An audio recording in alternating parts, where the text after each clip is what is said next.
안녕하세요. 원영섭 변호사입니다. 오늘은 집합건물 관리단과 관련해서 중요한 판결이 나와서 이를 소개시켜 드리고자 합니다. 집합건물 관리단과 관련한 분쟁들이 참 많습니다. 서로 간에 이해관계가 부딪히다 보면 불미스러운 일들도 생기고 형사 고소 고발도 하고, 그리고 민사적으로 어떤 소송을 하기도 합니다. 근데 일반적으로 자주 하는 소송이 뭐냐? 관리단의 대표자를 직무집행을 정지시키는 가처분, 이런 가처분들도 심심치 않게 많이 일어납니다.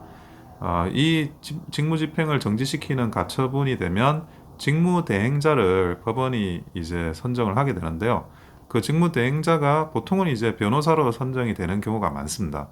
근데 이와 관련해서 대표자가 직무가 정지되고 직무대행자로서 어떤 특정 변호인이 선임이 됐는데, 그것은 이제 비상적인 상황을 해결하기 위한 어떤 조치죠. 가처분의 결정이라는 게 그럴 수밖에 없죠. 그런데 이 가처분이 있고 나서 이제 여러 가지 상황들이 정리가 되고 새로운 이제 대표자를 뽑았습니다. 정상적인 방법으로. 그럼에도 불구하고 그러면 이런 새로운 대표자가 관리단을 대표할 수 있느냐? 그게 안 됩니다. 무슨 말이냐?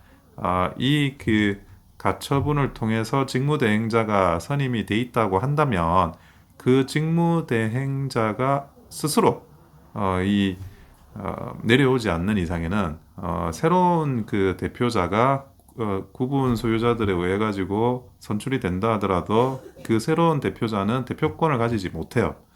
그래서 구분 소유자들 입장에서는 여기에 대해서 사실은 불만이 있을 수밖에 없죠. 자치적으로 관리단을 운영을 해야 되는데, 근데 사실 이 부분에 대해서 구분 소유자가 이 가처분에 대한 취소를 구하는 소송을 했는데, 처음에는 1심에서는 가처분의 취소를 구할 그런 근거가 없다라는 걸로 해서 각하가 됐습니다. 그러니까 무슨 말이냐? 그때 가처분에 참여하지 않은 사람, 그러니까 제3의 이해관계인이 취소를 요구하는데 구분 소유자는 그런 적정한 제3자가 될 수 없다는 거죠. 그런데 이번에 고등법원에서 그 판결은 뒤집어져서 구분 소유자라고 하더라도 중대한 이해관계를 가지고 있다. 그러니까 단체 이 관리단의 대표자가 자체적으로 뽑을 수 있는 그런 이해관계는 굉장히 중요한 이해관계일 수밖에 없는 거죠.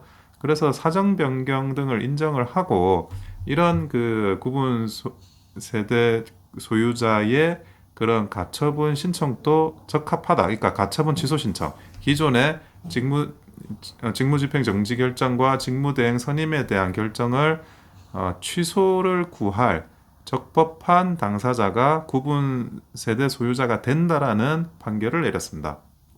그래서 많은 분들이 이런 가처분 결정을 통해 가지고 관리단 대표의 그런 업무나 이런 걸 정지시키는 경우가 많으신데, 어쨌든 새롭게 단순히 뽑는다고 하더라도, 대표자를 뽑는다고 하더라도 그 대표자가 정상적인 대표권을 가지지 못하는 상황, 그리고 기존의 그런 업무대행자, 직무대행자인 사람의 그런 위치가 정리가 돼야 된다라는 점, 그리고 구분 세대 소유자는 이런 기존의 직무대행자를 선임한 가처분 결정을 취소할 수 있는 실익 있는 당사자가 된다는 점, 그 부분을 분명히 명심하셔가지고 관리단 업무에 참고하시기 바랍니다. 이상 원영섭 변호사였습니다. 좋아요와 구독은 큰 힘이 됩니다. 감사합니다.